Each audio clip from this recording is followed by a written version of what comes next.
हरिओम। स्वागत है आप सभी का आज के इस व्याख्यान में। हम सभी लोग लघु सिद्धांत कौमुदी पढ़ रहे हैं और लघु सिद्धांत कौमुदी पढ़ते हुए हमने अब तक लिंग लकार में आशीर लिंग, ठीक, आशीर लिंग के रूपों को देखा है। ठीक, आशीर लिंग के कुछ रूपों को देखा है। भू धातु का भूयात, भूयास्ताम, भूयासुः, भूयाः, भूयास्तम, भूयास्त, भूयासम, भूयास्व, भूयास्म, ये सारे रूप कैसे बने यह हमने जाना था कल। एक बार संक्षेप में पुनः देखते हुए और साथ ही साथ अनेक अन्य धातुओं को देख लिया जाए, ठीक है, जिससे यह विषय संक्षिप्त हो जाए, आपको पता चल जाए कि विशेष कार्य क्या होता है। देखिए, विधिलिंग लकार यदि हमने पढ़ा है तो विधिलिंग लकार में जितने भी कार्य हो रहे थे उनमें से कुछ ही कार्य यहाँ नहीं होंगे, अधिकांश कार्य वैसे ही होंगे, क्योंकि विधिलिंग लकार में जो यासुट हो रहा था, यासुट परस्मैपदेषु धातो ङिच्च, यासुट परस्मैपदेषु धातो ङिच्च सूत्र से जो यासुट हो रहा था विधिलिंग में, वह यासुट आशीर लिंग में भी होगा। ठीक, वह यासुट कहाँ होगा? आशीर लिंग में भी होगा, केवल विधिलिंग में ही नहीं, क्योंकि वह लिंग की अपेक्षा रखता है। विधिलिंग और आशीर लिंग वस्तुतः हैं तो लिंग ही, अर्थ के कारण हम उनको अलग अलग कह दे रहे हैं। आशीष लिंग लोटौ, एक सूत्र हमने पढ़ा था, वह सूत्र कहता है लिंग और लोट ये दो प्रत्यय आशीर्वाद अर्थ में होते हैं। लिंग और लोट ये दो प्रत्यय किस अर्थ में होते हैं? आशीर्वाद अर्थ में होते हैं। अब देखिए, स्थिति वही है जो विधिलिंग में थी। भू था, भू के बाद धन के बाद चिन्ह लगाया, हमने लगाया था लिंग, वही आशीर लिंग में भी होगा, भू धन लिंग, यही स्थिति आएगी। तो विधिलिंग में भू धन लिंग होने पर भवेत बन गया था, यहाँ भवेत नहीं बनेगा, यहाँ भूयात बन जाएगा। क्यों, क्या कारण है? वही कारण को समझने का प्रयास करेंगे, वह बाकी बात अपने आप समझ में आ जाएगी। भू के बाद जो लिंग हुआ, लिंग के स्थान पर बचा ल, और उस ल के जगह पर, लिंग में जो बचा ल, उसके ल के जगह पे जब आया तिप, ये भी पहले जैसा ही है। पर अब यह जो तिप है, यह तिप सार्वधातुक नहीं है। बाकी लकारों में टिप तस्जी सिप्तस्थम वस्मस ये नौ प्रत्यय सार्वधातुक हुआ करते थे, पर लिट में और लिंगाशिशी आशीर्वाद अर्थ में जो लिंग हुआ है उसमें ये आर्ध धातुक माने जाते। आप कहे कैसे पता चला लिंगाशिशी से हुआ है? यदि लिंग प्रत्यय हम विधि निमंत्रणा मंत्रणाधीष्ट संप्रश्न पार्थनेषु लिंग सूत्र से करते हैं, इस सूत्र से विधि निमंत्रणा मंत्रणाधीष्ट संप्रश्न प्रार्थनेषु लिंग सूत्र से यदि हम लिंग करते हैं तो उस लिंग का अर्थ क्या होगा? उस लिंग का अर्थ विधि इत्यादि होगा। और यदि हम वही लिंग प्रत्यय आशीष लिंग लोटौ सूत्र से करते हैं तो उस लिंग का अर्थ आशीर्वाद अर्थ होगा। तो आशीष अर्थ में जो लिंग है, आशीष लिंग लोटौ सूत्र से जिस लिंग का विधान किया गया है, वह लिंग सार्वधातुक नहीं होता। आशीषी लिंग तिंग आर्धधातुक संज्ञा स्यात्। तो लिंग के स्थान पर आया हुआ तिंग सार्वधातुक नहीं हो पाएगा, आर्धधातुक रह जाएगा। अब आप जानते हैं, हमने लट लकार में, लोट लकार में, लंग लकार में, विधिलिंग लकार में जहां जहां भी शप किया है, सार्वधातुक परे रहेगा तभी शप होता है ना। लुट में, लिट में, इन सब में अलग हो गया था, सितासी लिटों ने रोक लिया था, है ना। लिट आर्धधातुक था इसलिए वहां भी नहीं हुआ।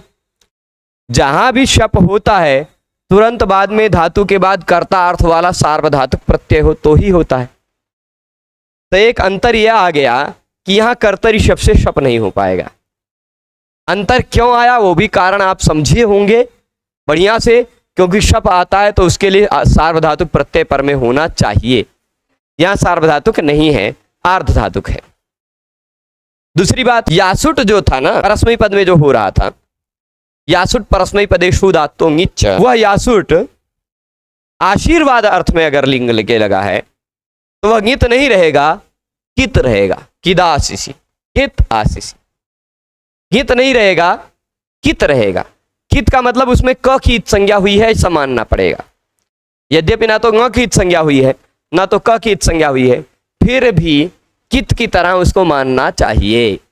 आशीर्वाद अर्थ में लिट, वो विधिलिंग, आशीर्वाद अर्थ में लिंग लकार जो है लिंग, उसको आशीर्वाद अर्थ में हुए लिंग को हमें कित मानना है। कित मानने के कारण क्या होगा? आशीषी लिंगो यासुट कित, मतलब समझ गए होंगे, आशीर लिंग में जो यासुट होता वह कित माना जाता है। ठीक, इतनी बात स्पष्ट है। और कित हो गया। चलिए हम इस टिप को क्या बचाएंगे? टिप में टी बचाएंगे या कह दीजिए त ही बचा लेते हैं। इतश्च से ई का भी लोप कर देंगे।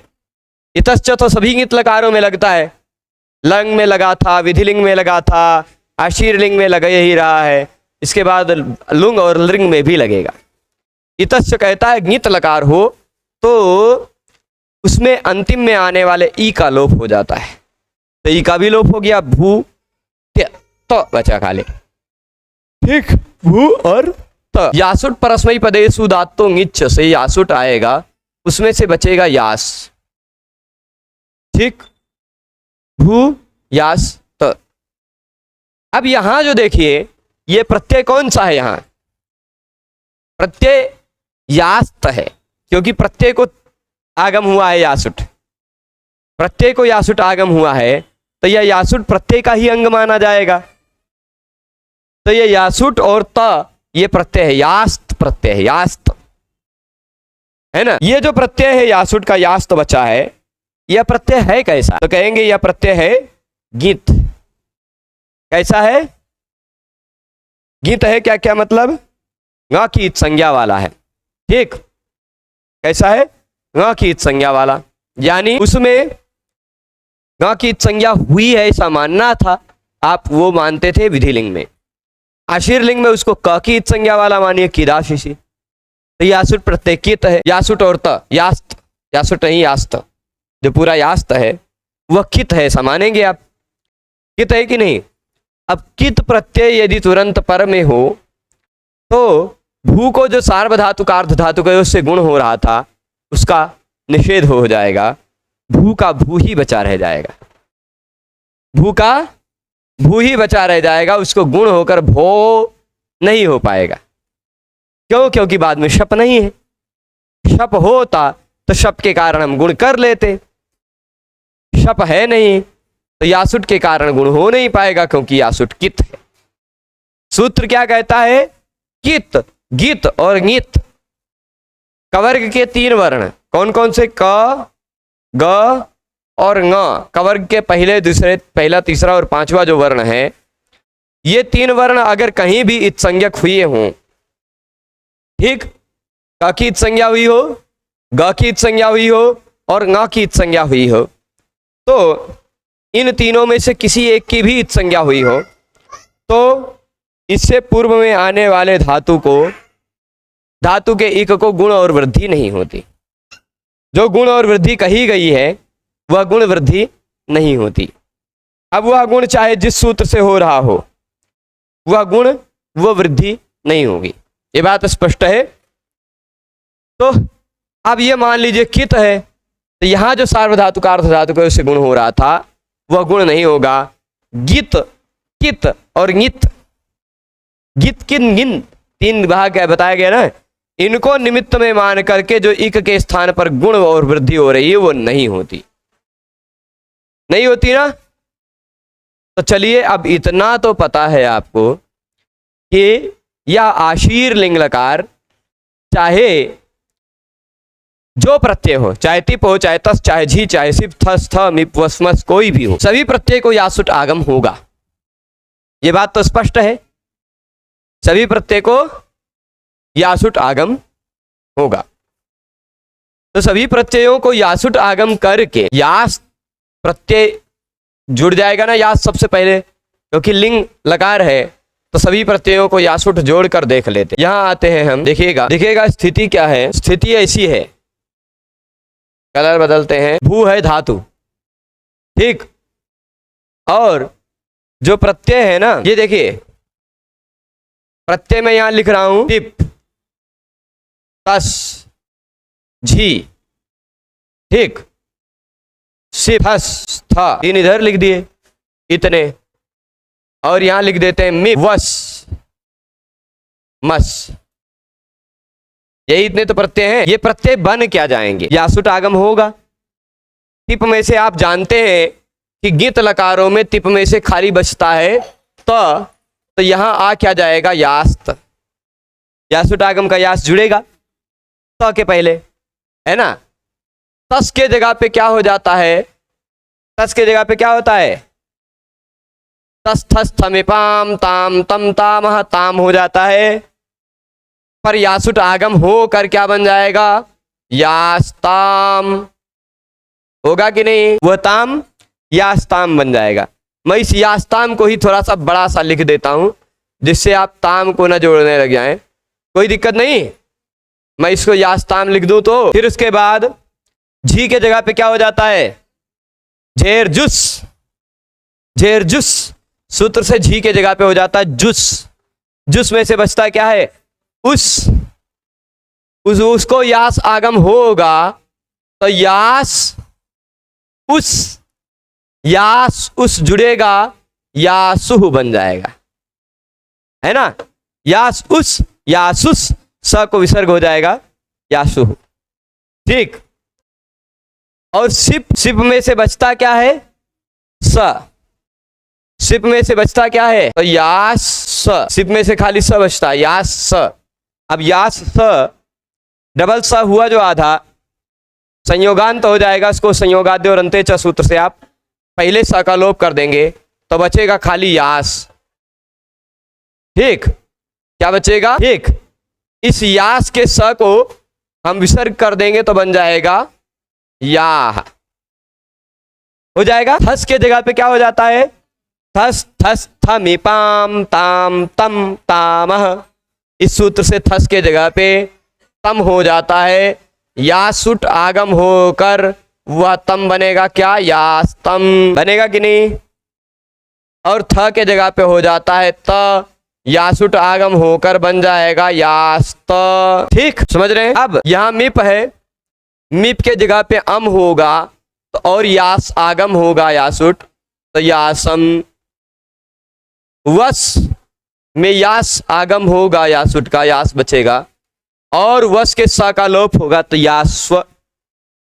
और मस में यासुट का आगम होगा और मस के स का लोप होगा, यास्म, ठीक। क्या होगा? यास्म। कोई दिक्कत? इतने सारे प्रत्यय बनाने में किसी को दिक्कत नहीं होगी। हाँ, अभी बताएंगे। यहां तक तो सभी पहुंच गए। अब आप यहां देख रहे होंगे संयोगांत कोई स्थिति आ रही है क्या? तो आप देखेंगे यहां यास और यास्त ये दो जगह आ रही है ना। संयोग में अगर स आ रहा हो तो उसको संयोग के अंत में अगर कोई ऐसा शब्द हो जो संयोगांत हो जाए और उस संयोगांत शब्द में संयोग के पहले वर्ण के रूप में स अथवा क आता हो, संयोग के पहले वर्ण के रूप में स अथवा क आता हो तो उसका लोप हो जाता है। उसको संयोगाद्यो रंते च, एक कैसा बचा बाद वाला उसको विसर्ग कर दिया गया, ठीक। वही बात यहां भी संयोग के पहले संयोगांत हो जाएगा, भूयास्त बन जाएगा। और यहां भी संयोग का पहला वर्ण जो स है उसका लोप हो जाएगा, बन जाएगा यात, ठीक। इसको संयोगाद्यो रंते च। और कहीं भी अंत में संयोग नहीं है। यहाँ आम है, यहाँ उह है, यहाँ आह है, यहाँ अम है, यहाँ अ है ना। कहीं भी अंत में संयोग नहीं है, कहीं भी किसी भी प्रत्यय में। बात स्पष्ट है। अब इसके बाद में क्या बन जाता है ये आपको पता है। अब इसको भू धातु से जोड़ लीजिए, बन गया, खत्म। भूयात, भूयास्ताम, भूयासुः, भूयाः, भूयास्तम, भूयास्त, भूयासम, भूयास्व, भूयास्म बन जाएगा। नवों रूप बन गए। भू का भू बचेगा, उसको ना तो गुण हो पाएगा ना तो शप इत्यादि हो पाएगा। ठीक, ऐसी बात होगी। अब हम दूसरा धातु इसी तरह का देख लेते हैं। अद, बना लीजिए, बन गया, खत्म। शप होना नहीं है, आर्ध धातुक प्रत्यय है, तो शप ना आएगा, ना तो शप को अधिप्रत्यय सपा से लोप करने की बारी आएगी, लुक करने की। तो अद का खाली अद बचेगा, जोड़ लीजिए। अद्यात, अद्यास्ताम, अद्यासुहु, अद्याह, अद्यास्तम, अद्यास्त, अद्यासम, अद्यासम, पहले अद्यासम हो गया।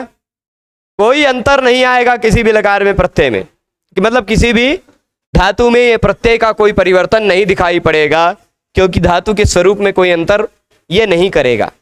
यासुट लग गया ना, तो यासुट की तो हो गया, वह अपना गुण होने देगा, ना वृद्धि होने देगा, कुछ होने नहीं देगा अपने से पहले।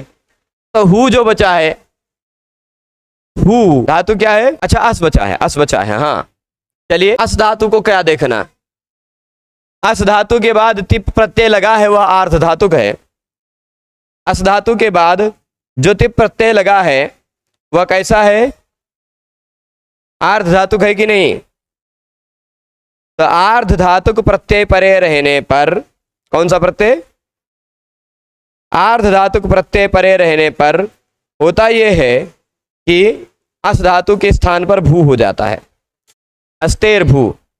तब अस को बना डालिए भू, बाकी खत्म बवाल।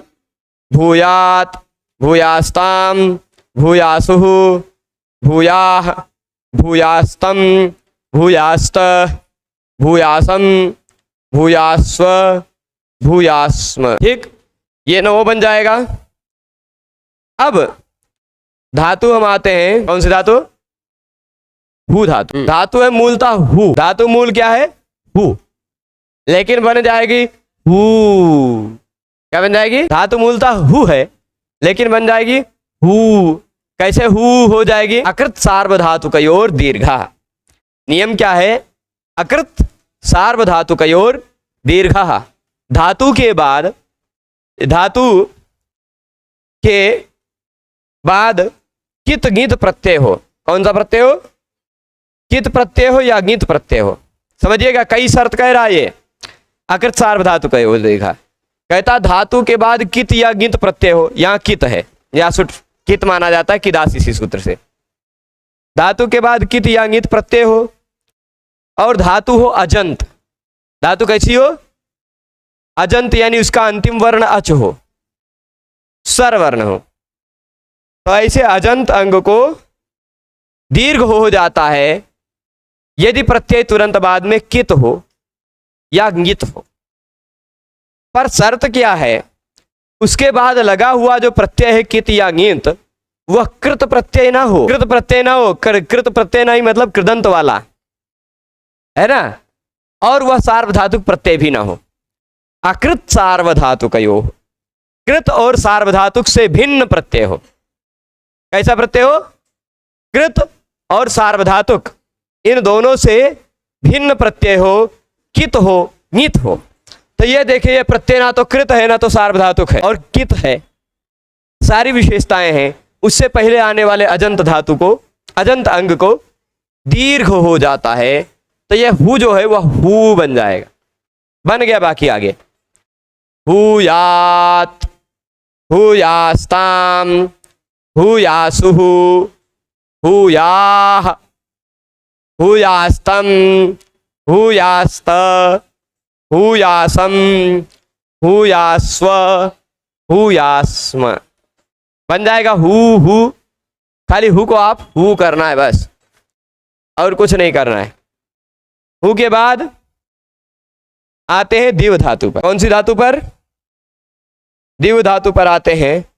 दिवादिगण की प्रमुख धातु, उसका रूप बनता है दिव्यात, है ना। कैसे बनेगा, क्या बनेगा रूप, दिव्यात। कुछ जो प्रश्न है, कोई प्रश्न है, हाँ चलिए। अब यहां देखिएगा, यहां देखिएगा अगला धातु है दिव। क्या है, दिव। दिव को शप, शन इत्यादि कुछ होगा नहीं, आर्ध धातुक प्रत्यय परे रहने पर होता नहीं, तो दिव बचा रह गया। अब शर्त क्या है, द्यू के बाद जो प्रत्यय लगा हो उस प्रत्यय का पहला वर्ण यदि हल हो, है ना, तो रेफांत वकारांत की र हो उसका अंतिम वर्ण या वो हो उसका अंतिम वर्ण, उपधा में हो इक, उसके बाद प्रत्यय का पहला वर्ण हो हल, तो हलिच सूत्र से इसकी उपधा को दीर्घ हो जाएगा, ह्रस्व ई जो है वह दीर्घ होकर दीव बन जाएगी खाली, बस बाकी बना लीजिए।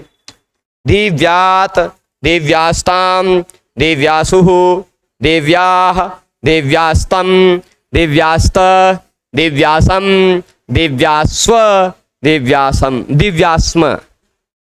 स्पष्ट है, प्रत्यय में परिवर्तन नहीं आ रहा है।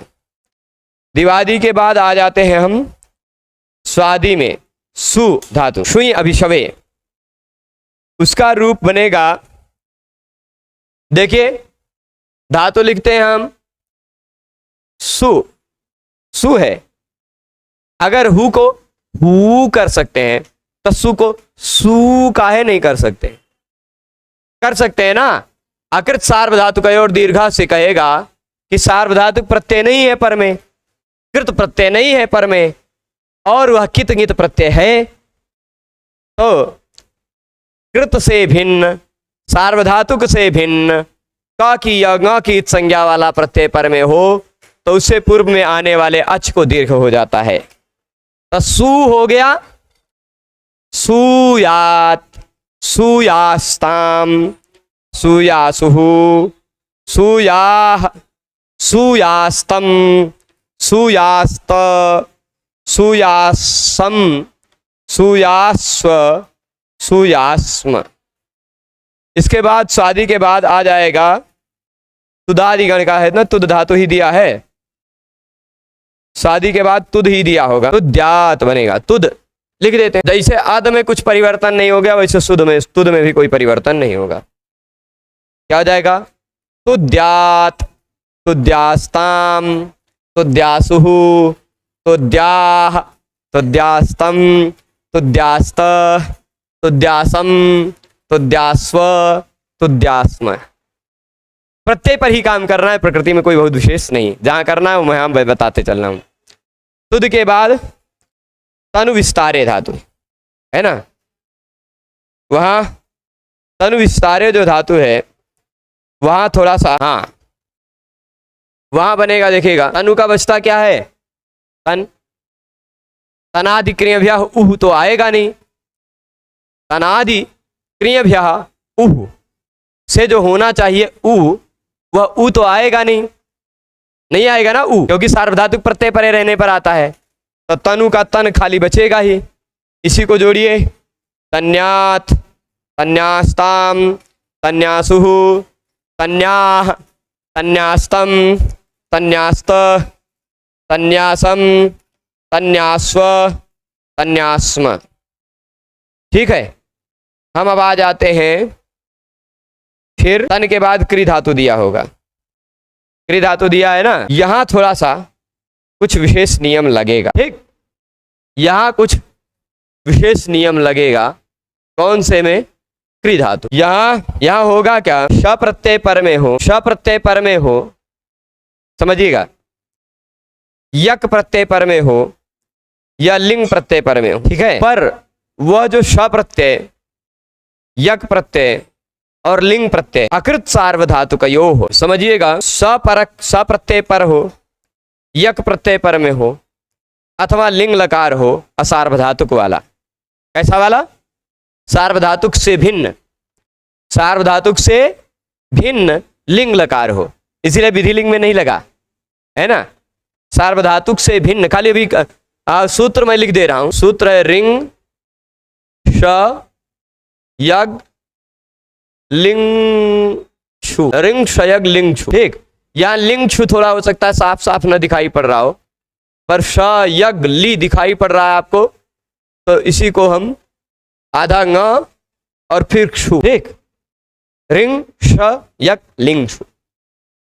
श यक अथवा लिंग प्रत्यय, लिंग का ऐसा हो जो यकार आदि हो, लिंग लकार का ऐसा कोई प्रत्यय हो जिसका पहला वर्ण य हो, ठीक, पहला वर्ण य हो, तो फिर ऋकारांत धातु के री के स्थान पर रिंग हो जाता है। क्या हो जाता है? रिंग। तरिकारांत धातु जो क्री है, उस क्री के री के स्थान पर आ जाएगा रिंग। रिंग कैसा है? गीत है, ग की इत संज्ञा वाला है ना, तो ग की इत संज्ञा वाला अंतिम वर्ण के स्थान पर ही आता है। तो यह जो रिंग आएगा ना, रिंग शयग लिंग छु, यह क्री धातु में विशेष हो जाएगा। क्री में से र क हटा, री हटा, री, और उसके जगह पे आ गया क्या? ये री। रिंग आया मतलब रिंग में से री बचेगा। तो आप देखिए, ये री को हम ऐसा जोड़ दे तो कोई दिक्कत नहीं, ऐसे नीचे क्री और ये ई हो जाएगा ना। क में री जुड़ेगा तो ऐसे बन जाएगा क्री। तो ये क्री बन जाएगा री के स्थान पर रिंग होकर। अब आगे बना लीजिए, क्रियात, क्रियास्ताम, क्रियासुहु, क्रियाः, क्रियास्तम, क्रियास्त, क्रियासम, क्रियास्व, क्रियास्म। ठीक बन जाएगा। तो क्रियासम, क्रियास्व, क्रियास्म। स्पष्ट हो गया? इतनी बात स्पष्ट है ना। अब देखिएगा, क्री के बाद बचा क्या है? क्री आ जाते हैं। चलिए, डुक्रीय द्रव्य विनय में, ठीक, इसका क्या बनेगा? इसका ऐसे क्री का क्री ही रह जाएगा। रह जाएगा कि नहीं? कौन गुण होगा? जब भाई भू को कुछ नहीं हुआ तो क्री को काहे कुछ होगा? शप, शन इत्यादि कुछ आना नहीं है तो स्ना आएगा नहीं, क्रीणा क्रीणा बनेगा नहीं, रहेगा खाली क्री। और उसी क्री को आप क्या करिएगा? बस यात इत्यादि प्रत्यय जोड़िए। क्रियात, क्रियास्ताम, क्रियासुहु, क्रिया, क्रियास्तम, क्रियास्त, क्रियासम, क्रियास्व, क्रियास्म। बन जाएगा पूरा यहां तक। अब फिर इसके बाद क्या हो जाएगा? क्री के बाद रुध भी बचा होगा ना, रुध, क्री, चुर। तो क्री हो ही गया, रुध देख लेते हैं पहले। रुध में भी कुछ करना ही नहीं है आपको। रुध धातु का आशीर लिंग का ही रूप सबसे सरल है, क्योंकि लिट लकार है। मतलब क्या है? आशीर लिंग लकार कैसा है? रुद्ध धातु का क्या है समझिएगा। रुद्ध धातु का बन जाएगा रुध है, और उसके बाद हो क्या जाएगा? रुध यात। जोड़ दीजिए। स्नम तो आएगा नहीं, नहीं आएगा ना, रुधादिभ्या स्नम, स्नम आएगा नहीं तो खाली जोड़ दीजिए। रुध्यात, रुध्यास्ताम, रुध्यासुहु, रुध्याः, रुध्यास्तम, रुध्यास्त, रुध्यासम, रुध्यास्व, रुध्यास्म। ठीक है, कौनो दिक्कत नहीं ना। अब आ जाइए चुर धातु पर। चुर धातु में एक रूप जानना पड़ेगा। देखिए, रहता है चुर, पर यहां अणिच इनबिल्ट होकर आता है। अणिच का ई है ना, अणिच का ई इनबिल्ट होकर इसमें आ जाता है, तो चुर ई होगा ना। चुर ई जोड़ने पर पुगंत लघु पदस्य च से चू को गुण होकर चोर ई बन जाएगा, चोर ई। ठीक, अब यह जो चोर ई धातु है, इसमें यह जो णिच प्रत्यय दिखाई पड़ रहा है, इस णिच प्रत्यय के बाद कोई ऐसा प्रत्यय हो जिसको इट आगम न हो सके। कैसा? कोई ऐसा प्रत्यय हो जिस प्रत्यय को इट आगम न हो सके, ऐसा प्रत्यय परे रहने पर अणिच का लोप हो जाता है। सूत्र क्या है? अणे रणीटी, अणे रणीटी, यानी अणे है अनिटी, अनिट हो आगम वाला प्रत्यय। अब देखिए, ये यात प्रत्यय, यास्ताम प्रत्यय, यासु जो भी प्रत्यय है वह आर्ध धातुक है। आर्ध धातुक है, पर आर्ध धातुक होने के साथ साथ वलादि नहीं है। इसका पहला वर्ण वल नहीं है। वल में यह नहीं आता, हा और यह को छोड़कर वह शुरू हुआ है ना, पर हा तो अंतिम में आ जाता है या कहीं भी नहीं आता है दोबारा। तो वल में यह नहीं आता, इसलिए आर्ध धातु का सेठ वलादे से इट आगम यहां नहीं हो रहा है। तो यह अनिट प्रत्यय है, इट आगम न हो सके ऐसा प्रत्यय है। ऐसा प्रत्यय परे रहने पर अणिच का लोप हो गया, तो बचा क्या? चोर बन गया चोर। अब इसका चोर्या, चोर्यास्ताम, चोर्यासुहु, चोर्याः, चोर्यास्तम, चोर्यास्त, चोर्यासम, चोर्यास्व, चोर्यास्म। या के ऊपर यही र चढ़ जाएगा, बस खाली बाकी बना लीजिए। यानी मुख्य रूप से आपने देखा प्रत्यय में किसी भी धातु के रूप में हमें प्रत्यय में कोई छेड़खानी नहीं करनी पड़ी, कोई भी परिवर्तन नहीं करना पड़ा। जो कुछ भी हुआ वह धातु को हुआ। और प्रत्यय का जो हुआ दसों लकारों में वह क्या हुआ प्रत्यय का, वो बात यह है कि भाई परस्मयी पद के ही धातु देख रहे हैं। परस्मयी पद में ही प्रत्यय टिप रहेगा तो त बचेगा, तस रहेगा तो उसके जगह पे ताम हो जाएगा, झी रहेगा तो झेर जुस से जुस हो जाएगा, उस बचेगा। सिप रहेगा तो सिप का स खाली बचेगा। थस रहेगा तो उसके जगह पे तस थस थमिपाम से ताम तम हो जाएगा, है ना। और थ रहेगा तो उसके जगह पे तस थस थमिपाम ताम तम तामा से त हो जाएगा। मिप रहेगा तो उसके जगह पे अम हो जाएगा। वस के स का नित्यम गीता से लोप होगा, मस के स का नित्यम गीता से लोप होगा, तो वह बचेगा म बचेगा। और यास आगम सबको होगा। गीत लकार मतलब लिंग लकार में यास होता है, तो वह त नहीं रहा, यास त यात बन गया। यास ताम, यास उहु, यास उस, यास उहु, यास स, सिप का स बचा। दो स में से पहले स का लोप हुआ, दूसरा स विसर्ग बन गया। यास तम, थस के जगह पे तम हुआ। यास तम, यास त, यासम, यास अम, यासम, यास्व, यास्म। ठीक है, सारे प्रत्यय जोड़कर ये दसों लकारों के नहीं, दसों गणों की धातुओं का रूप हमने देख लिया। अब बारी आती है द्वितीय लकार बचे। यदि आपको ध्यान हो तो हमने कितने लकार देख लिए, कितने देख लिए? लट, लिट, लुट, लेट, लुट के बाद लेट नहीं देखा, लेट तो बाकी है, लेट बताएंगी। लेट के बाद मतलब लुट, लुट के बाद क्या आया? लुट के बाद लिट, फिर लोट, फिर लंग, विधिलिंग, आशीरलिंग। 8 लकार देख चुके हैं भूखे। द्वितीय बचे हैं लुंग और लिंग। अब बारी किसकी आई? लुंग की। अब सूत्र में आते हैं, यहां देखिए, यहां आपको मिलबो करेगा केवल लुंग। कंगीति च पड़ गए हैं। आशीर में आशीर्वाद अर्थ में लिंग को यासुट हो जाता है, इसको संयोगाद्यो से स का लोप होता है। यहाँ आशीर्लिंग में यास के स का लोप को संयोगाद्यो से होता है। अच्छा, दूसरी चीज, एक बात ये भी ध्यान रख लीजिएगा, जहां भी प्रत्यय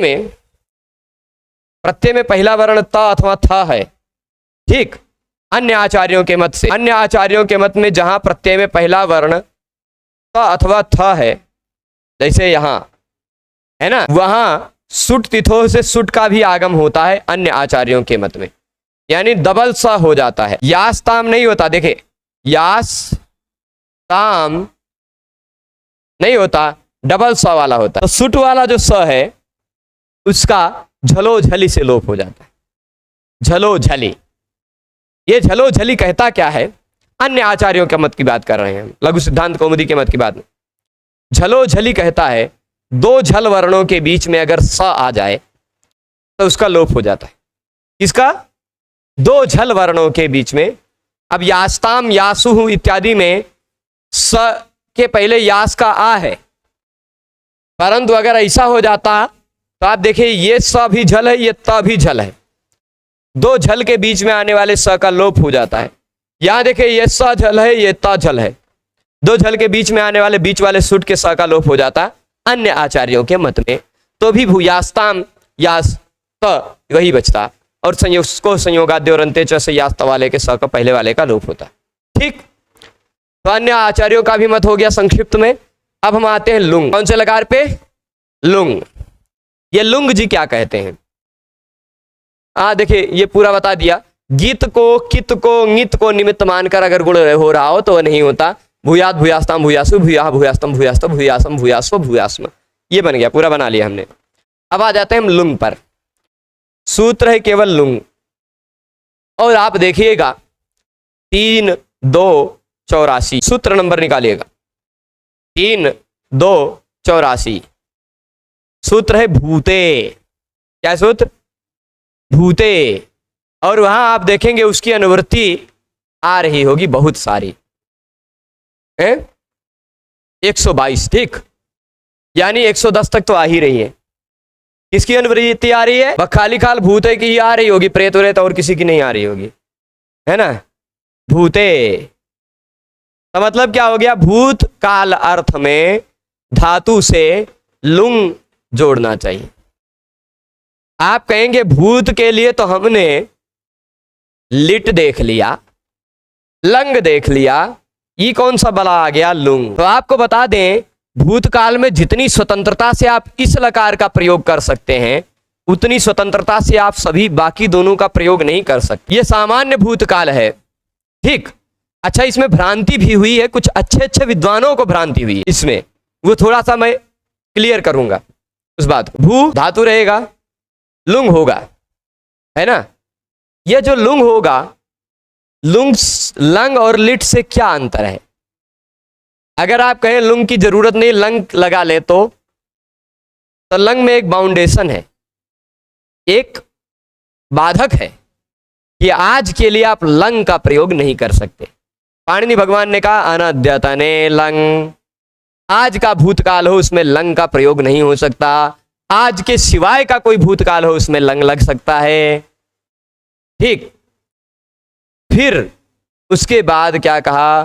परोक्षे लिट। वहां परोक्ष और अनद्यतन दोनों अर्थों में लिट होता था। हम कहे तो आप कहने लगेंगे कि लिट से काम चला लेते, तो नहीं भाई, लिट में तो और बाउंडेशन है, परोक्ष भी होना चाहिए, अनद्यतन भी होना चाहिए, पर लुंग में कोई बाउंडेशन नहीं, खाली भूतकाल होना चाहिए। अच्छा, खाली भूत ही नहीं, वर्तमान में भी लुंग का प्रयोग होता है। वो आगे सूत्र आएगा क्या? मांगी लुंग, ठीक। जैसे भी मान लीजिए कोई व्यक्ति कुछ काम कर रहा है, तो हम उसको भी बोल सकते हैं क्या? मांग का प्रयोग करके, माँ कार्षी, माँ भू, मांग का प्रयोग कर रहे हैं अगर, तो मांग के प्रयोग के साथ साथ आप लुंग लकार का प्रयोग कर सकते हैं, ठीक है। मांगी लुंग। अच्छा, आपने पूरे संस्कृत जगत का प्रथम श्लोक जरूर पढ़ा होगा, वो इसी मांग से शुरू हुआ है। मां निषाद प्रतिष्ठान त्वमगमः शाश्वती समाः यत् क्रौंच मिथुनादेकम अवधि काम मोहितम। अब यहां अगमः और अवधि, ये दोनों प्रयोग है लुंग का, पर नमांग योगे से अटागम का निषेध भी हो जाना चाहिए था, वो उन्होंने नहीं किया है, क्योंकि वाल्मीकि जी पाणिनि व्याकरण को नहीं और बहुत सारे व्याकरण पढ़े होंगे, ठीक है। पर मांग के प्रयोग में लुंग का प्रयोग हो सकता है, मांग के साथ, स्पष्ट है। अब स्मोत्तरे लंग च, और मां के साथ स्म का भी प्रयोग हो, स्मोत्तर यानी मां के साथ स्म का भी प्रयोग हो, मास्म, मास्म दोनों का प्रयोग हो, मां का भी प्रयोग हो, स्म का भी प्रयोग हो, तो हम क्या प्रयोग कर सकते हैं? लंग का भी प्रयोग कर सकते हैं, लंग भी लुंग भी, लुंग की अनुवृत्ति आ ही नहीं है, ठीक। तो ये तीन बातें लुंग लकार जो है मां के प्रयोग होने पर होता है। जैसे मास्म प्रतीपम गमः, कालिदास जी ने प्रयोग किया है, मास्म प्रतीपम गमः, मां के साथ स्म और गमः कह दिया, अगमः होता है मूल रूप में, पर मां के प्रयोग होने पर मां जो है वह अ को खा जाता है, नमांग योगे से अट आगम नहीं हो पाता। तो अब स्थिति ये होगी, लुंग में, लंग में और लिट में, तीनों में जो भेद है ये समझने का बढ़िया से प्रयास कीजिएगा। लुंग का प्रयोग सभी जगह आप स्वतंत्र रूप से कर सकते हैं। एक विद्वान मुझसे कह रहे थे कि नहीं, लुंग का प्रयोग केवल अद्यतन में ही कर सकते, अच्छे विद्वान व्यक्ति। क्यों?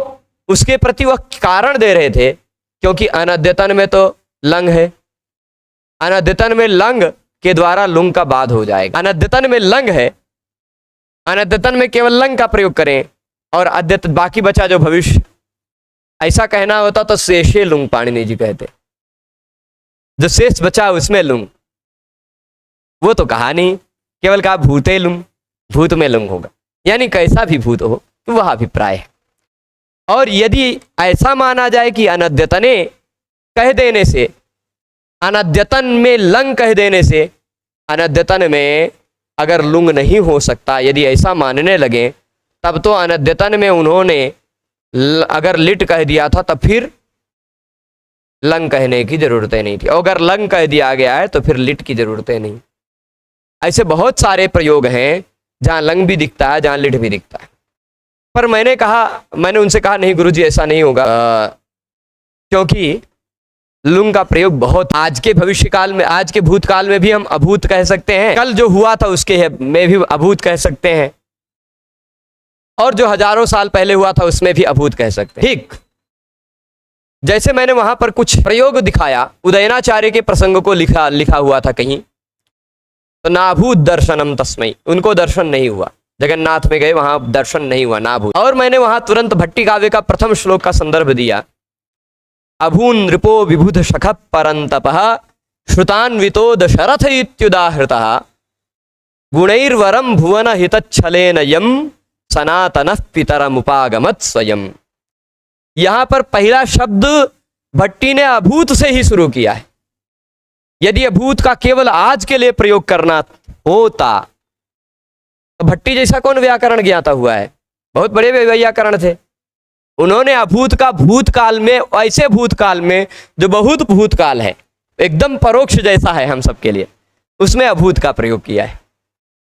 यानी यह जो अभूत है इसका बाउंडेशन रहित, किसी भी प्रकार के प्रतिबंध रहित किसी भी भूतकाल में इसका प्रयोग कर सकते हैं। भूत के सिवाय भी और लकारों में लुंग का प्रयोग किया जा सकता है, और अर्थों में लुंग, और भी अर्थों में, लकारों में नहीं, भूत के सिवाय और भी अर्थों में लुंग का प्रयोग किया जा सकता है, पर शर्त यह है उसके साथ मांग का प्रयोग करना पड़ेगा, या उसके साथ मांग स्म, मा स्म, इन दोनों का प्रयोग करना पड़ेगा। ठीक, अन्य अर्थों में यदि करना है तो, भूत के सिवाय अर्थों में। पर यदि केवल भूतकाल अर्थ में करना है तो हमें लुंग बिना किसी व्यवधान के, बिना किसी समस्या के, आप कोई भी भूतकाल हो उसमें लुंग कर सकते हैं। इसीलिए इन्होंने क्या, भूतार्थे धातु रुंग स्यात्, भूत अर्थ वाले धातु को लुंग होता है। अब मान लीजिए धातु क्या है, भू। इस भू धातु का भूतकाल में रूप बनाना है तो क्या आएगा, लुंग आएगा ना। यह आपने भूत लुंग सूत्र पढ़ लिया। अगला सूत्र लिखा हुआ है मांगी लुंग। ये कहता मांग शब्द का समीप में प्रयोग हो, मांग उपपद में हो, जैसे मां निषाद प्रतिष्ठाम तम, है ना, मां कार्षी, है ना, ऐसे ही बहुत सारे प्रयोग करते हैं लोग। मां कार्षी, मां कृथाः, मां कृथाः, है ना। तो वह जो मां के साथ लुंग का प्रयोग होता है वो सर्वलकार अपवाद है। चाहे वर्तमान हो तो भी मांग का प्रयोग हो गया तो लुंग, भूत हो तो भी मांग का प्रयोग हो गया तो लुंग, भविष्य हो तो भी मां का प्रयोग हो गया तो लुंग। मतलब मैं यहां से जाऊंगा, अगर ऐसे कह दें, ऐसी बात कहना हो, यदि मान लीजिए मोदी जी ऐसा कुछ करने जा रहे हैं, मैं अगर मोदी जी के पास जाऊंगा तो ऐसा उनको समझाऊंगा कि ऐसा मत करना, ऐसा कोई कह रहा है तो यहां भी मत करना को मां कृथाः या मां कार्षी ऐसा प्रयोग करके बता सकते हैं। भविष्य काल में भी मांग के प्रयोग के साथ ये लुंग का प्रयोग हो सकता है। तो मांगी लुंग सूत्र जो है ये सर्वलकार अपवाद है। अगर मांग का प्रयोग कर रहे हैं तो आपको उसके साथ कोई और लकार का प्रयोग नहीं कर सकते, केवल लुंग का ही प्रयोग करना पड़ेगा, चाहे भूत हो, चाहे भविष्य हो, चाहे वर्तमान हो। मांग क्या है, निषेध करने वाला एक निपात है, एक अव्यय टाइप का समझ लीजिए। मां, मत करो, मत अर्थ में मां करो तू, ऐसा कह सकते हैं ना। तो यहां मां करो तू जो कहते हैं ना, मां, वह मांग नहीं है, मां एक अलग भी निपात है। अगर केवल मां का आप प्रयोग कर रहे हैं तब आप चाहे जो लकार करिए, पर अगर मांग का प्रयोग कर रहे हैं तो आप केवल लुंग लकार का प्रयोग कर सकते हैं। ठीक, और स्मोत्तरे लंच क्या कहेगा, ये सर्वलकार अपवाद समझ गए होंगे कि ये सभी लकारों का अपवाद है। अगर वर्तमान होता तो वर्तमान लट का भी अपवाद हो जाएगा, वर्तमान में भी आप लुंग कर सकते हैं, है ना। भविष्यत होता तो लुट या लिट होता भविष्य काल में, उसका भी अपवाद करके आप मांगी लुंग से लुंग कर सकते हो। आखिर वहां मांग का प्रयोग के कारण अगमः का प्रयोग भविष्य काल में किया है, किसने, वाल्मीकि जी ने, कि हे निषाद तुम प्रतिष्ठा को भविष्य में कभी प्राप्त नहीं करोगे, मां निषाद प्रतिष्ठाम तम अगमः शाश्वतीम समा। यहां अगमः का प्रयोग हो भविष्य काल के लिए। ऐसा तो है नहीं कि श्राप दे दिया, जो श्राप वो भूत काल में घटित हो गया, वो श्राप तो भविष्य काल में घटित होगा ना। तो चाहे जिस काल में आप अगर मां के साथ लुंग लकार का प्रयोग कर सकते हैं।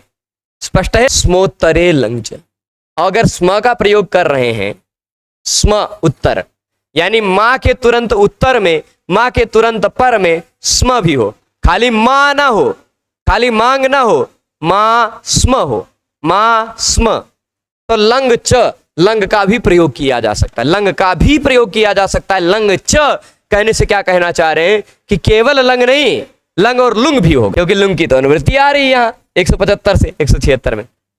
ठीक, तो लुंग का मां और स्म के साथ भी प्रयोग हो सकता है, मां और स्म के साथ लंग का भी प्रयोग कर सकते हैं। ठीक, मास्म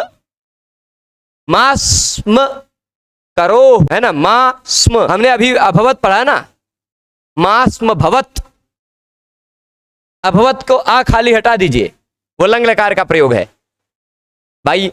मां का जब प्रयोग होता है ना, मां ये मांग का, तो अट आगम नहीं होता, तो अभवत नहीं बन पाएगा, भवत बनेगा। मांग के साथ अगर लट लकार रहे, लंग लकार रहेगा, तो भवत भवताम भवन, भव भवतम भवत, भवम भवाव भवाम, ऐसा रूप बनेगा। अभवत अभवताम अभवन नहीं बनेगा, अट आगम नहीं होगा। तो मास्म भवत और मास्म भू, ऐसा दोनों प्रयोग कर सकते हैं। हाँ, तो मास्म जी हपा, अजी हपा, ओ जी हपा हो गया, अट आगम नहीं होगा, वो लुंग लकार का प्रयोग है। ठीक, कोई दिक्कत नहीं। तो मां और स्म के प्रयोग होने पर लुंग और लंग दोनों हो सकता है। केवल मां का प्रयोग हो तो केवल लंग प्रयोग है, केवल लुंग प्रयोग हो सकता है। ठीक, स्म भी एक निपात है, आपने उसमें पढ़ा होगा, ये स्म निपात है ना, स्वरादि निपात अव्ययम सूत्र में स्म का पढ़ा होगा, कई अर्थ हैं। अब उसमें स्म जो है ना, ये लकारार्थ प्रकरण पढ़ेंगे तो स्म का महत्व तो समझेंगे, बहुत बड़ा काम का है, समझिएगा, बहुत काम का चीज है। वो लकारार्थ प्रक्रिया में और विस्तार से इसके बारे में चर्चा की जाएगी।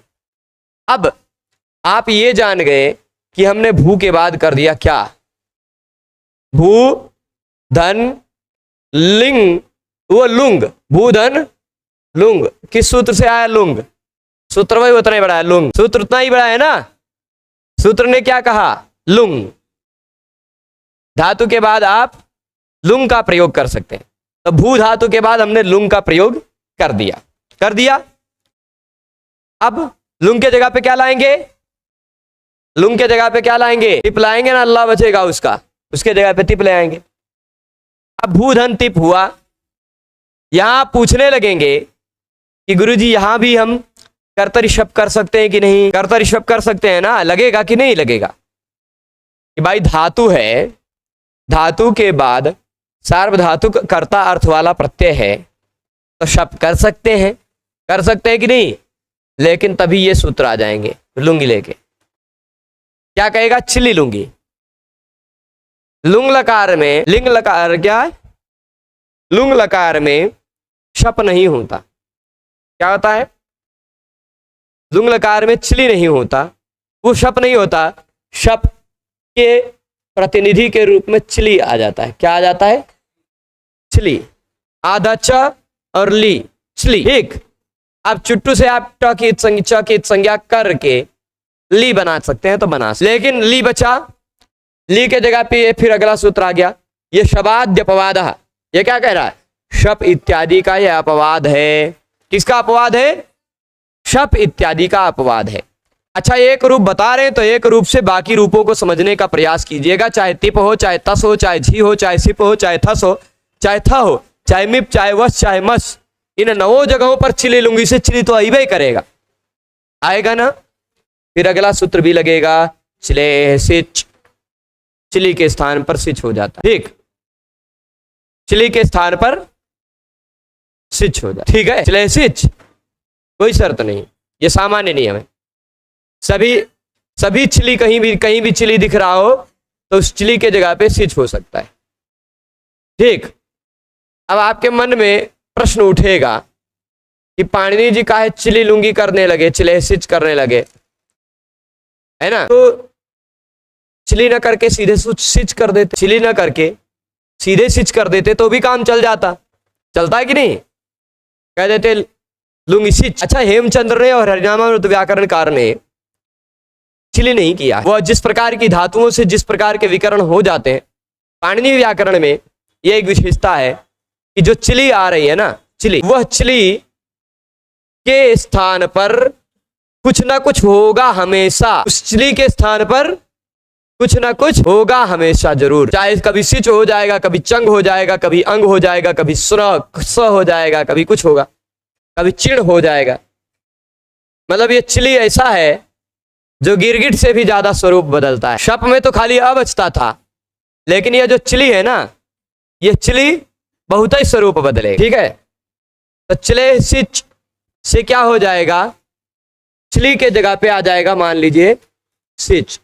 चिली आता तो है पर वह चिली कहीं चिली के रूप में बचता नहीं, उसके स्थान पर कोई ना कोई अलग अलग आदेश हो जाया करता है, कभी सिच, कभी स, कभी अंग, कभी चंग, कभी कुछ, कभी कुछ। ठीक, बात स्पष्ट है।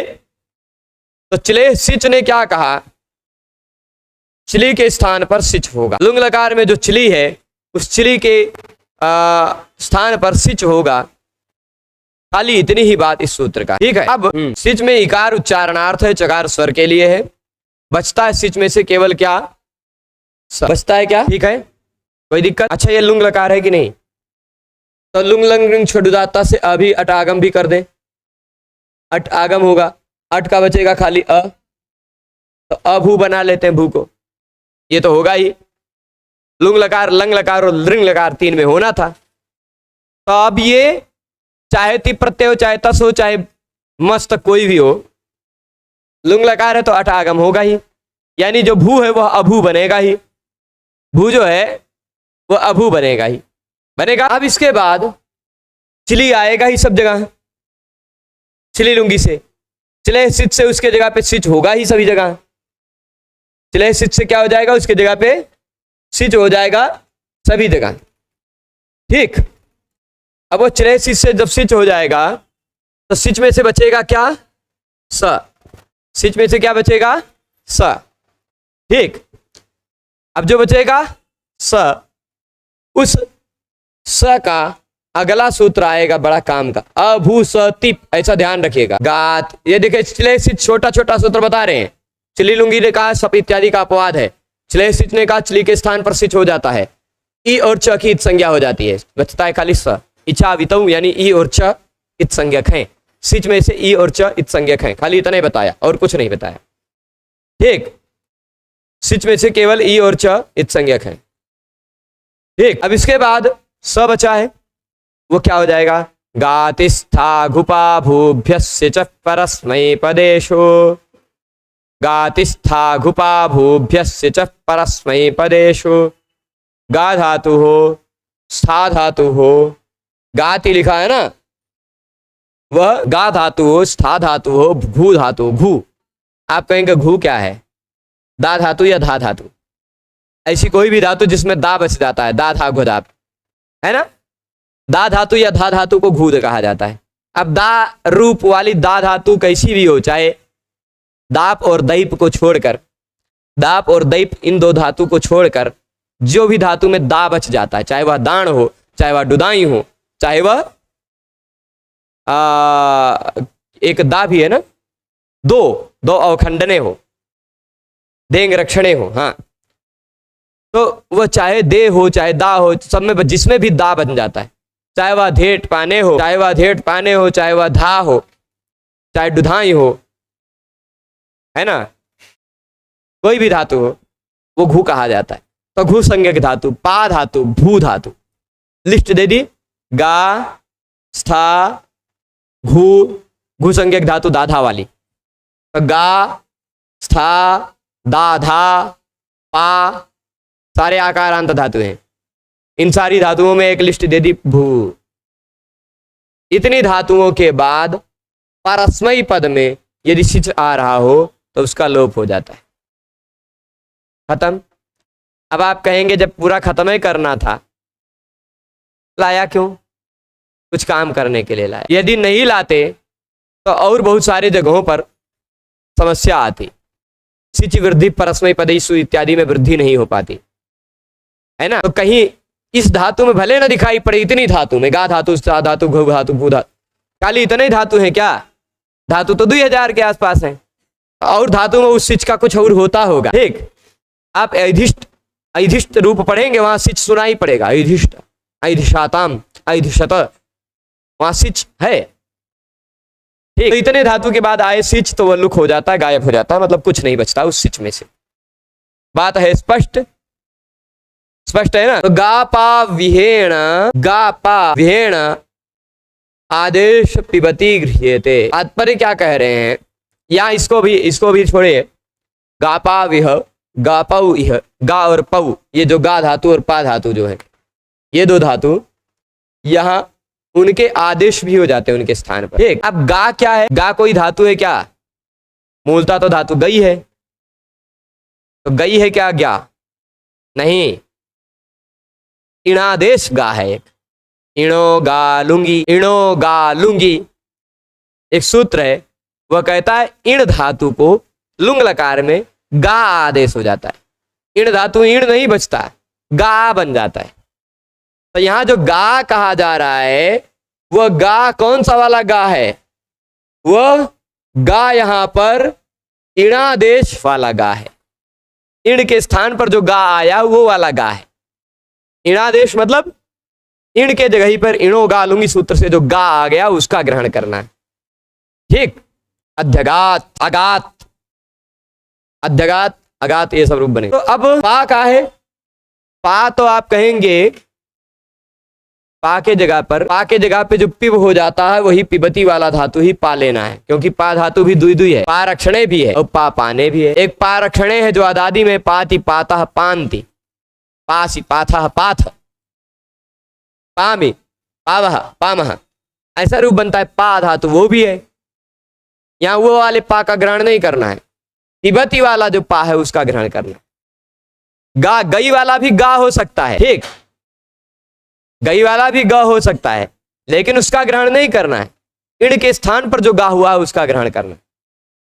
पा यहां रक्षण अर्थ वाला भी पा हो सकता है, पर उसका ग्रहण नहीं करना है, केवल पिब वाला ही ग्रहण करना है, ये तात्पर्य। तो अब क्या हुआ, अब बन गया भाई, अट आगम हुआ, देखिए अट आगम का अ बचेगा ही बचेगा, और भू धातु है ये है, सिच है, टिप प्रत्यय से बचता क्या है, का बचता है ना, गातिस्ता गुपा भुभ्या सिचा परस्मै पदेश से सिच गायब हो गया, बन गया अभूत, बना। आप कहेंगे नहीं भाई अभी कुछ और हो सकता है, अभी अभूत में जो ऊ है, अभूत बन गया है ना, आपकी दृष्टि से बन गया है, लेकिन अभूत में जो ऊ है उसके तुरंत बाद तिप है, पाकित संज्ञा वाला प्रत्यय है, सार्वधातुक प्रत्यय है। तो सार्वधातुक अर्धधातुकों से भू को भो काहे नहीं बनाया, अभोत क्यों नहीं बनाया, भू को गुण क्यों नहीं हुआ, है ना, क्योंकि ये पित है, पित प्रत्यय पर में हो तो गुण तो हो जाता है, ये आप समझ गए ना। एभ्या सिचो लुक, इन धातुओं के बाद सिच का लुक हो जाता है। गा पा गा और पा का मतलब यहाँ पर इण और इण का आदेश और पा पिब धातु वाला पाद ग्रहण करना, समझ गए हैं। तो अब अभू तो ऐसी स्थिति है, स्थिति क्या है ये यहां लिखता हूं फिर से, अट आगम का अ, भू धातु और तिप का त। ठीक, सूत्र आ रहा है भूसुवो स्तिंगी, भूसुवो स्तिंगी, सिंपल सूत्र है, भू सुवो, भू धातु और सु धातु, भू धातु और सु धातु के तुरंत बाद अगर कहीं तिंग आ जाए, भू धातु और सु धातु के तुरंत बाद तिंग नहीं आता, बिचों को भू लट लकार लट लोट लंग विधिलिंग चार में शप आ जाता है ना, और कहीं यासुट इत्यादि आ जाता है, कहीं डा नहीं सॉरी क्या कहते हैं, इसमें तास आ जाता है, स्या आ जाता है, भू के सीधे बाद तिंग नहीं पड़ता है, कभी बहुत कठिनाई से आता है। तब भू के बाद या सु के तुरंत बाद तिंग आ जाए तो भू और सु को गुण नहीं होता, गुण का निषेध करने वाला सूत्र है। भू और सु इन दोनों के बाद सार्वधातुक तिंग पर में हो, सार्वधातुक तिंग प्रत्यय पर में हो तो गुण नहीं होता। यासुट सुट इत्यादि में सार्वधातुक तिंग नहीं था, वहां आर्धधातुक था, इसलिए गुण हो सकता था, वहां गुण कंगिति च से गुण का निषेध करना, यहां गुण नहीं हो सकता भूसुवोस तिंग से। ठीक, तो गुण का निषेध हो जाएगा, किसका निषेध होगा, गुण का निषेध होगा। बन भूसु इन दोनों का तिंग परे सार्वधातुक परे गुण नहीं होता, अभूत बन जाएगा, अब गुण नहीं हुआ तो अभूत, ठीक, प्रत्यय क्या है? टिप। टिप का बचता क्या है? त। टिप का क्या बचता है? त। भू धातु हो, सु धातु के बाद अब देखिए अट आगम सभी जगह होगा, भू का भू सब जगह बचेगा, सिच आएगा सब जगह, चिली आएगा, चिली को सिच सब जगह होगा, सिच गायब भी होगा सब जगह। यानी आपको अट जोड़ना है, भू जोड़ना है, अ भू। क्या जोड़ना है? अ भू। बाकी प्रत्यय जोड़ते जाइए, अभू और फिर ताम। ठीक, अभूताम। ठीक, अब अभू झी, तस्थस्थमिपाम ताम तम तामा से ताम हो गया तो अभूताम बन गया। अभू के बाद यदि झी होता तो भी सिच आता, सिच गायब होता है ना। झी में से बचता क्या? झोंता से अंत आदेश हो जाता। झोंता से क्या आदेश होता? बनता अंति, इतश्च से ई का लोप होता, संयोगांत से लोपा से ता का लोप होता, अन बचता। जैसे अभवन में बनाया ही है आपने, वैसे अन बचता। अंति होता है, इतश्च से ई का लोप और संयोगांत से लोपा से ता का लोप, अभू अन बचा। यहां प्रत्यय का पहला वर्ण स्वर वर्ण है, तो भुवो वुग लुंग लिटो। भू धातु के बाद लुंग लकार या लिट लकार का प्रत्यय का पहला वर्ण स्वर वर्ण हो, भू धातु के बाद लिट लकार का लुंग लकार या लिट लकार का पहला वर्ण स्वर वर्ण हो, तो प्रत्यय का पहला वर्ण स्वर वर्ण हो, तो भू को वुक आगम हो जाता है ना। आपने लिट लकार में देखा था बभूव, भू के बाद वो जुड़ गया था, भूव हो गया था। क्यों? क्योंकि वहां सारे प्रत्यय क्या थे? नल, उसका बचता है अ, अतुस, अ, उस, उ। थल, थल को इट आगम होकर इथ बन जाता है, इथ, है ना, तो भी पहला वर्ण स्वर वर्ण है। अथुस, अ, नल, नल का अ बचता है, व और मा को भी इट आगम होकर इव इम बन जाता है। यानी वो परस्मयी पद में जो लिट लकार था उसका सारे के सारे प्रत्यय स्वर वर्ण वाले ही थे, तो वहां सभी जगह वो आगम हुआ था। यहाँ सभी जगह नहीं होगा, यहाँ प्रत्यय का पहला वर्ण स्वर वर्ण बचेगा तभी होगा वुक आगम। तो प्रत्यय का पहला वर्ण स्वर वर्ण है, तो भू धातु को वुक आगम होकर अभूव बन गया। बस बना लीजिए, अभूवम बन गया, अभूवम। अब फिर इसके बाद अभू होगा अट आगम, भू धातु, सिच आया, सिच चला गया, सिप प्रत्यय है, सिप का बचा है स। जैसे तिप का त बचा था भूत, वैसे सिप का बचेगा स, और इस स के जगह पे ससजशो रू से रू करेंगे, खरवसाने और विसर्जन यहां से विसर्ग कर देंगे, अभू बन जाएगा। और इसी अभू के बाद तस होता, थस होता, तो थस के जगह पे तम हो जाता, अभूतम होता कि नहीं? थस के जगह पे तम, अभूतम। थ के जगह पे त, अभूत। मीप के जगह पे हो जाता है अम, तो अभू अम। या वुक आगम हो जाएगा क्योंकि प्रत्यय का वर्ण स्वर वर्ण मिल गया, तो अभूवम। ठीक, बन जाएगा अभूवम। और यदि प्रत्यय होता वस या मस, तो उसमें से बचता है व या म, बन गया अभूव अभूम। अभूत अभूताम अभूवन, अभूह अभूतम अभूत, अभूवम अभूव अभूम। ये बन गए, सभी जगह बन गए। अब इसके बाद के इस रुके और इस रूप को और विस्तार से कल एक बार पुनः सभी सूत्रों के साथ देखेंगे। आज यहीं रोकते हैं। सभी लोग जुड़े रहे उसके लिए बहुत बहुत धन्यवाद। नमो नमः।